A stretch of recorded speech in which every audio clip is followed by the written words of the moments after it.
Bismillahirrahmanirrahim. In the name of Almighty Allah, the most merciful and the most beneficent. Assalamu alaikum. I'm Zoya Bauer and I'm from the Department of Radiology, first semester. Today, the topic of my presentation is water intoxication. अब basically है क्या? Basically हम इस चीज़ से बहुत ज़्यादा unaware हैं कि वाटर डिटॉक्सिकेशन होती क्या है या वाटर इंटॉक्सिकेशन होती क्या है। हम हमेशा से वाटर हाइड्रेशन या डिहाइड्रेशन पे बहुत ज़ोर दे रहे होते हैं क्योंकि हम उससे अवेयर हैं, बट हमें जो है इन फैक्टर्स का नहीं पता कि अंदर ही अंदर हम एक्सेस वाटर लेके ख़ुद को डिस्ट्रॉय कर रहे होते हैं, जो कि वाटर इंटॉक्सिकेशन हो रही होती है।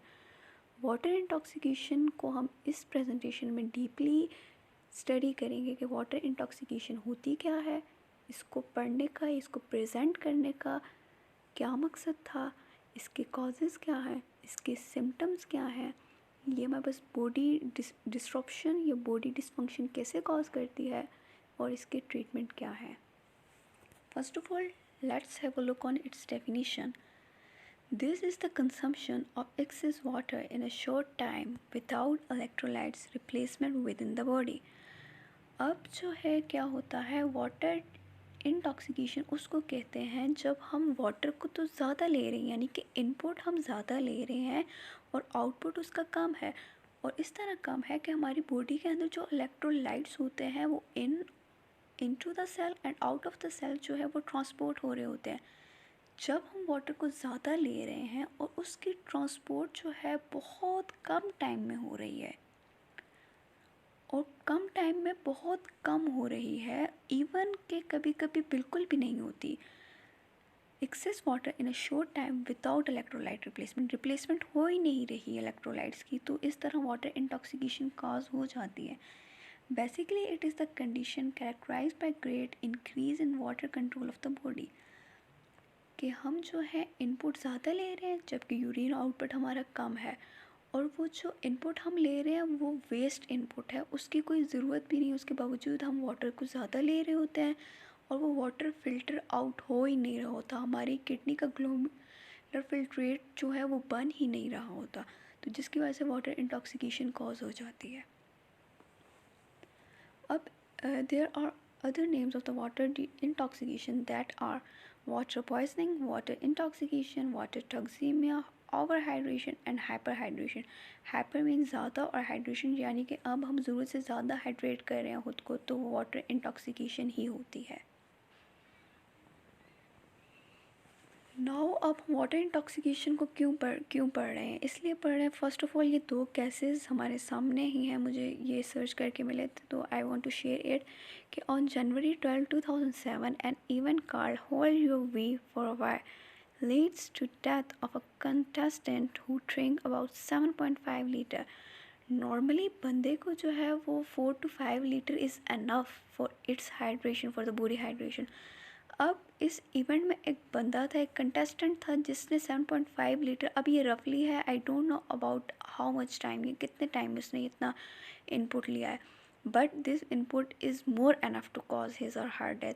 और रफली ये भी कहा जाता है कि जब वाटर इंटॉक्सिकेशन होती है तो 10 to 15 आवर्स के अंदर it can cause death. So the second, on March 11, 2020, an 11-year-old died after drinking 3 liters within 3 hours because the parents thought he would clear off the dark color urine. So in every human it's a misconception कि जब हम water ज़्यादा ले रहे हैं हमारी skin problems avoid हो रही हैं, हमारी स्किन प्रॉब्लम्स दूर हो रही हैं, जबकि ऐसा बिल्कुल नहीं होता। और दूसरा ये कि हमारी urine discolouration through the water intake, ज़्यादा वाटर लेने से हमारा यूरिन डिस्कलरेशन उसको ख़त्म हो जाती है, ये भी बिल्कुल गलत दिस इज़ द मिसकंसेप्शन जो हम लोग समझ रहे होते हैं आमतौर पर, तो ये जो है डेथ कॉज कर रही होती है। अब एक बच्चा है 11 ईयर का, उसने 3 लीटर विद इन 3 आवर्स लिया है, अगर वो 3 लीटर विद इन 3 आवर्स ले रहा है तो with in 24 hours he is taking much excess water, और फिर इस तरह उसका जो है वो ग्लोमेरुलर फिल्ट्रेट सही तरह नहीं बन रहा, तो यूरिन आउटपुट सही तरह नहीं है, जिसकी वजह से डेथ कॉज हो जाती है। अब इस टॉपिक को पढ़ने का मकसद क्या है? इस टॉपिक को पढ़ने का मकसद ये है कि like it can kill anybody और इट कैन बी फेटल, यानी कि ये एक जानलेवा भी हो सकती है, क्योंकि ये अनअवेयर हैं हम इससे, तो इसका हमें इतना नहीं पता। बट आई होप कि after this presentation many people will see and will get lesson from this. अब बेसिकली अब इसके कॉजेज़ क्या हैं वाटर इंटॉक्सिकेशन के? सबसे पहले तो input of water is more, excretion is less, renal disorders, hypersecretion common in infant, in adult if consume 8 liter water regularly। Like usually जो वाटर इंटॉक्सिकेशन होती है ये तब होती है जब हमारा फ्लूइड टेक यानी कि इनपुट हमारा ज़्यादा है और आउटपुट हमारा कम है। So the water intoxication due to drinking excess water is rare, but when the body system are functioning normally, but there are some conditions that can produce water intoxication। Usually तो जब water हमारे पास normally work कर रहा है तो water intoxication तो नहीं हो रही होती, हम अपने वाटर को ही बैलेंस कर रहे होते हैं जो हमारी बॉडी को ज़रूरत होती है। लेकिन जब कुछ कंडीशंस होती हैं जो कि रेयर कंडीशंस होती हैं जो कि वाटर इंटॉक्सिकेशन कॉज कर देती हैं। अब वो रेयर कंडीशंस क्या क्या हैं? It can be renal disorders in which kidney fails to excrete enough water in urine. Hypersecretion of antidiuretic hormone is in the cause of syndrome of inappropriate hypersecretion of antidiuretic hormone। अब infants की अगर हम बात करते हैं, infants में किस तरह ये वाटर इंटॉक्सिकेशन कॉमन हो जाती है या उनको रेयर कह सकते हैं कि ये एक रेयर डिसऑर्डर है, तो उनको कैसे हो जाता है? Infants have greater risk of developing water intoxication, like उनको अब उनके ज़्यादा रिस्क होते हैं। क्यों ज़्यादा होते हैं? क्योंकि उनका जो एक्सक्रीटरी सिस्टम होता है या फिल्ट्रेशन मैकेनिज़्म होता है वो अंडर डिवेलप होता है, तो उसके ज़रिए जो है फ्लूइड जो होता है वो रैपिडली पास आउट नहीं हो रहा होता, जबकि उनका इनपुट ज़्यादा होता है, तो इस वजह से उनमें चांसेस ज़्यादा होते हैं कि उनको वाटर इंटॉक्सिकेशन हो जाए। सो अगर हम एडल्ट की बात करते हैं, अब एडल्ट का तो ऑल्दो उसका किडनी जो है वो तो फंक्शन प्रॉपरली कर रही होती है, लेकिन उसमें भी वाटर इंटॉक्सिकेशन हो सकती है। कैसे हो सकती है? Due to the lack of knowledge, due to the unawareness. अब उसमें अनअवेयरनेस क्या है कि अगर वो पर्सन कंज्यूम कर रहा है 8 litre of water every day regularly, अब वो 8 लीटर वाटर को कंज्यूम कर रहा है तो उसकी किडनी तो इतना नहीं बर्दाश्त कर सकती, इतनी चीज़, इतना तो वाटर वो उसको एक्सक्रीट या फिल्टर तो नहीं कर सकती, क्योंकि जो किडनी होती है वो 800 to 1000 millilitre per hour excrete कर रही होती है। I says millilitre, like it is much more less than a litre. जब वो 8 to 1000 लीटर जो है मिलीलीटर जो है वो पर आवर एक्सक्रीट या उसको फिल्ट्रेट करने की सलाहियत रखता है, तो वो 8 लीटर ऑफ वाटर कैसे फ़िल्टर आउट करेगा? तो यानी कि किडनी में इतना स्टेमिना लाइक नहीं होता कि वो इतने वाटर को फ़िल्टर करे, रीअब्सॉर्ब करे या उसको एक्सक्रीट करे, तो फिर how we are taking too much water than needed. अब बेसिकली इसकी पैथो क्या है ह्यूमन बॉडी में, कि इसका मैकेनिज़्म क्या है, ये किस तरह बॉडी को डिस्ट्रॉय कर रहा होता है। अब बेसिकली होता क्या है? होता यह है कि नॉर्मल कंडीशंस में जो ह्यूमन बॉडी होती है, यानी कि ह्यूमन बॉडी के जो सेल्स होते हैं वो सराउंड हुए होते हैं वाटर सॉल्यूशंस के साथ और सोडियम के साथ। अब जब एक्स्ट्रा सेलुलर फ्लूइड और इंट्रासेलुलर फ्लूइड में up to some extent sodium तो दोनों में प्रेजेंट होता है। जब हम वाटर ले रहे हैं, for example if we are taking water regularly, उसी तरीके से ले रहे हैं जितनी हमारी बॉडी को चाहिए, हमने वाटर ले लिया, ठीक है, वो हमारे एक्स्ट्रा सेलुलर और इंट्रा सेलुलर फ्लूइड में होम्योस्टेसिस हमारा मेंटेन है। बट वंस जब हम वाटर का इंटेक ज़्यादा कर रहे हैं, जब भी किसी चीज़ में सॉल्वेंट का इंटेक ज़्यादा होता है या सॉल्वेंट की अमाउंट ज़्यादा होती है सॉल्यूट से, तो वो उसको क्या कर देती है, वो उसको डाइल्यूट कर देती है, यानी कि उसकी कंसंट्रेशन लॉस हो जाती है, उसकी नेचर जो होती है वो डिस्ट्रॉय हो जाती है। सिमिलरली अब हम वाटर ले रहे हैं तो वाटर जो है वो ज़्यादा अमाउंट में जा रहा है। जब एक्स्ट्रा सेलुलर फ्लूइड में हमारे पास सोडियम प्रेजेंट है, सोडियम के साथ जब वाटर मिक्स होता है, कंबाइन होता है, तो वो किसी हद तक होता है कि वो कंसनट्रेट ही रहे। हमारी बॉडी की कोशिश होती है कि सोडियम हमारे पास कंसनट्रेटेड अमाउंट में ही हो। अब वाटर एक्सेस अमाउंट में है, यानी कि सॉल्वेंट की जो है अमाउंट ज़्यादा होगी, उसमें सोल्यूट सोडियम है, तो सॉल्वेंट की अमाउंट ज़्यादा होगी तो सॉल्वेंट यानी कि वाटर की अमाउंट ज़्यादा है, तो सोडियम उसके अंदर डाइल्यूट हो जाता है। तो डाइल्यूट हो जाता है तो उसके अंदर जो है सोडियम कम हो जाता है, यानी कि वो अपनी नेचर को ही छोड़ देता है, वो लेस साल्टी हो जाता है। अब यहाँ पे एक्स्ट्रा सेलुलर फ्लूइड में वो लेस साल्टी हो गया।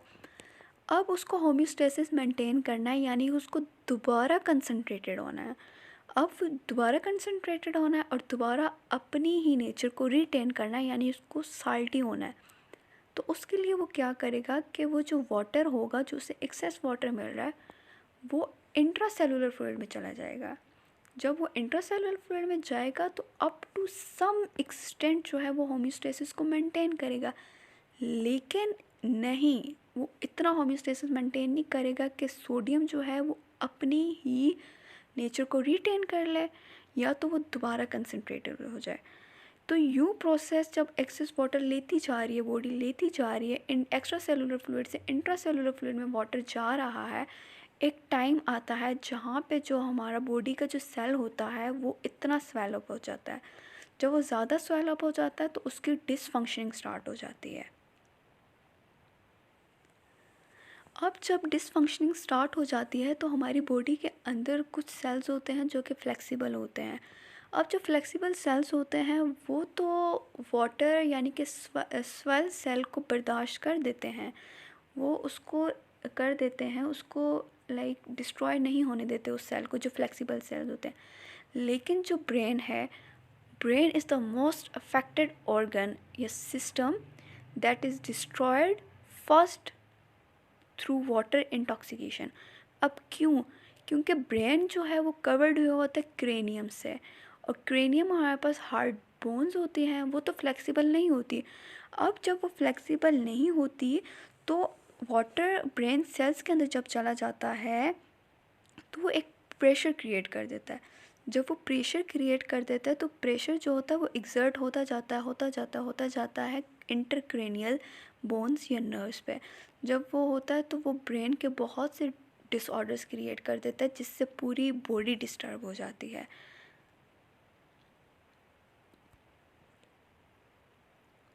अब जो साइंस एंड सिम्टम्स होते हैं जो कि इनिशियल या बाद में होंगे, कुछ मेजर होंगे, कुछ माइनर होंगे, जो कि वाटर इंटॉक्सिकेशन जब होती है ह्यूमन को तो उसमें जो साइंस एंड सिम्टम्स जो शो होते हैं वो यूजुअली क्या होते हैं, वो बिहेवियरल चेंजेस होते हैं, इन अटेंशन होती है। अब बिहेवियरल चेंजेस और इन अटेंशन जो होती है वो अटैच ही ह्यूमन माइंड से हुई होती है। जिस तरह एक कंप्यूटर का सेंट्रल प्रोसेसिंग यूनिट जो होता है वो सीपीयू होता है, लाइक वो जो प्रोसेस कर रहा होता है वही हमें आउटपुट मिल रहा होता है। सिमिलरली तो ह्यूमन का जो सेंट्रल प्रोसेसिंग यूनिट होता है वो उसका ब्रेन होता है। अब ब्रेन ही डिसफंक्शनिंग स्टार्ट कर रहा है। अब ब्रेन जो है उसको कोई एनर्जी नहीं मिल रही, उसको कुछ इलेक्ट्रोलाइट्स ट्रांसपोर्ट ही नहीं हो रहा है, उसका extra cellular and intra cellular transport disturb हुआ है, उसके ब्रेन के सेल्स की स्वेलिंग स्टार्ट है और वो एक ऑस्मोटिक प्रेशर क्रिएट कर रहा है इंटरक्रेनियल नर्व्स पे। तो उसके रिज़ल्ट में जो है वो बिहेवियरल चेंजेस बहुत ज़्यादा आ जाते हैं। एक बंदा अटेंशन पे करना चाह भी रहा होता है लेकिन वो नहीं कर सकता, उसके जो है नेचर में इन अटेंशन आ जाती है, नोज़िया एंड वॉमिट भी हो जाती है, वेट लॉस, लाइक ह्यूमन का जो होता है वो वेट लॉस भी हो रहा था इंटॉक्सिकेशन से। दूसरा मस्कुलर सिम्टम्स भी आ रहे होते हैं जिसमें मोस्ट प्रोबेबली वीकनेस होती है, एनीमिया, ब्लड डेफिशिएंसी भी हो जाती है। अब इसके कुछ सवेयर या मेजर सिम्टम्स भी हैं और उसमें क्या आ जाता है, डिलीरियम। अब जो डिलीरियम है, डिलीरियम बेसिकली एक एक्सट्रीम मेंटल कंडीशन होती है जो कि कंफ्यूज स्टेट या इल्यूजन होती है। अब सीजर्स भी हो जाते हैं सवेयर सिम्टम्स में, और seizures like sudden uncontrol involuntary muscular contractions, and the most common is the coma.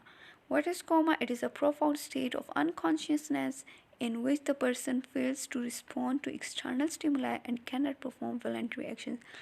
अब इन अ नटशेल जितने भी सिम्टम्स हैं, जितने भी साइंस हैं, आइदर वो मेजर है या माइनर, वो सारे ब्रेन से रिलेटेड हैं, क्योंकि ब्रेन में हमारे पास सेल्स ही स्वेल हुए हैं, वो एक ऑस्मोटिक प्रेशर क्रिएट कर रहे हैं अपने इंटरक्रेनियल नर्व्स पे। तो ब्रेन जब डिसफंक्शनिंग क्रिएट कर रहा है तो होल बॉडी विल डिसफंक्शन। अब कोई ना कोई आइदर मेजर या माइनर इसका ट्रीटमेंट तो होगा वाटर इंटॉक्सिकेशन का। सबसे पहले तो ये है कि हेल्दी डाइट हो बंदे की। अब आपको आपकी बॉडी को चाहिए according to your age, according to your weight, according to your weight आपकी बॉडी को चाहिए। For example, if my body needs almost 3 to 4 litres per day और मैं ले रही हूँ 6 to 8 लीटर्स, तो ऑब्वियसली वाटर इंटॉक्सिकेशन मुझे हो जाएगी, दैट लीड्स टू डेथ। तो हर बंदे को अपनी जो होती है वो जान अजीज़ होती है, तो therefore prevention is better than care. तो हर किसी को यही चाहिए, मैं यही एडवाइस करूँगी कि आप अपनी बैलेंस डाइट रखें और आप उन कॉजेज़ को आने ही ना दें अपनी लाइफ में, अपनी डाइट में, अपनी बॉडी में, जो इवेंचुअली डेथ काज कर देती हैं। अब इसके ट्रीटमेंट की बात करते हैं तो डायूरेटिक्स दी जाती हैं to increase water loss through urine, ताकि वाटर जितना भी यूरिन आपका वाटर इनटेक ज़्यादा है, वाटर आउटपुट कम है, यूरिन आउटपुट आपका कम है, तो उस दौरान इस कंडीशन में डायूरेटिक्स दी जाएंगी ताकि जो यूरिन आउटपुट है वो ज़्यादा हो, यानी कि वाटर जो है थ्रू बॉडी ज़्यादा लॉस हो, जितना आप दे रहे हैं उसमें से किसी हद तक जो है वो एब्जॉर्ब हो जितना बॉडी को चाहिए और बाकी सारी रिलीज़ हो जाए। अब कुछ मेडिकेशंस ऐसी भी होती हैं जो कि इंटॉक्सिकेशन कॉज कर रही होती हैं। अब जो मेडिकेशन इंटॉक्सिकेशन कॉज कर रही होती हैं, अगर कॉज पता है तो obviously you have to stop those medications. Now having balance sodium in diet, आपके पास इनरिच सोडियम होना चाहिए जो अच्छा हो। दूसरा, उस एक बैलेंस सोडियम होना चाहिए अपनी डाइट में, क्योंकि सोडियम हमारी बॉडी को कंसनट्रेटेड फॉर्म में चाहिए होता है। जब वो डाइल्यूट हो जाता है तो वो होम्योस्टेसिस मेंटेन करना चाह रहा होता है। जब वो होम्योस्टेसिस मेंटेन करना चाह रहा होता है और कर नहीं सकता, तो फिर वाटर के जो सेल्स होते हैं उसमें वाटर होता है और वो स्वेलिंग कॉज कर देता है। जब वो स्वेलिंग कॉज कर देता है, इससे ऑस्मोटिक प्रेशर जनरेट हो जाता है, और ऑस्मोटिक प्रेशर जब जनरेट होता है तो वो ऑस्मोटिक प्रेशर वही ले सकते हैं जो फ्लेक्सिबल सेल्स होते हैं, और बॉडी में जो फ्लेक्सिबल सेल्स नहीं होते उनकी वजह से फिर बॉडी की डिसफंक्शनिंग स्टार्ट हो जाती है। And that's all for my presentation, that was a water intoxication. वैसे तो ये बहुत रेयर है, लेकिन अब अवेयरनेस होनी चाहिए हर बंदे को, बीइंग अ मेडिकल स्टूडेंट, और दूसरों को भी बताना चाहिए कि हम जो है मोस्ट प्रोबेबली पढ़ रहे होते हैं डिहाइड्रेशन डिहाइड्रेशन डिहाइड्रेशन, लेकिन उनको इस बात का नॉलेज नहीं होता कि there is something rare, that is the water intoxication. Water ज़्यादा पीने से ना तो स्किन प्रॉब्लम्स दूर होती है, वाटर ज़्यादा लेने से ना तो यूरिन की डिस्कलरेशन दूर हो रही होती है, कुछ भी नहीं होता, जस्ट बॉडी डिस्ट्रॉय हो रही होती है जब अमाउंट वाटर की बहुत ज़्यादा होती है। So just eat healthy, drink healthy and stay blessed. Now I just want to end my presentation with this beautiful quote, that is, knowledge is of no value unless you put it into practice. And that's all. Thank you.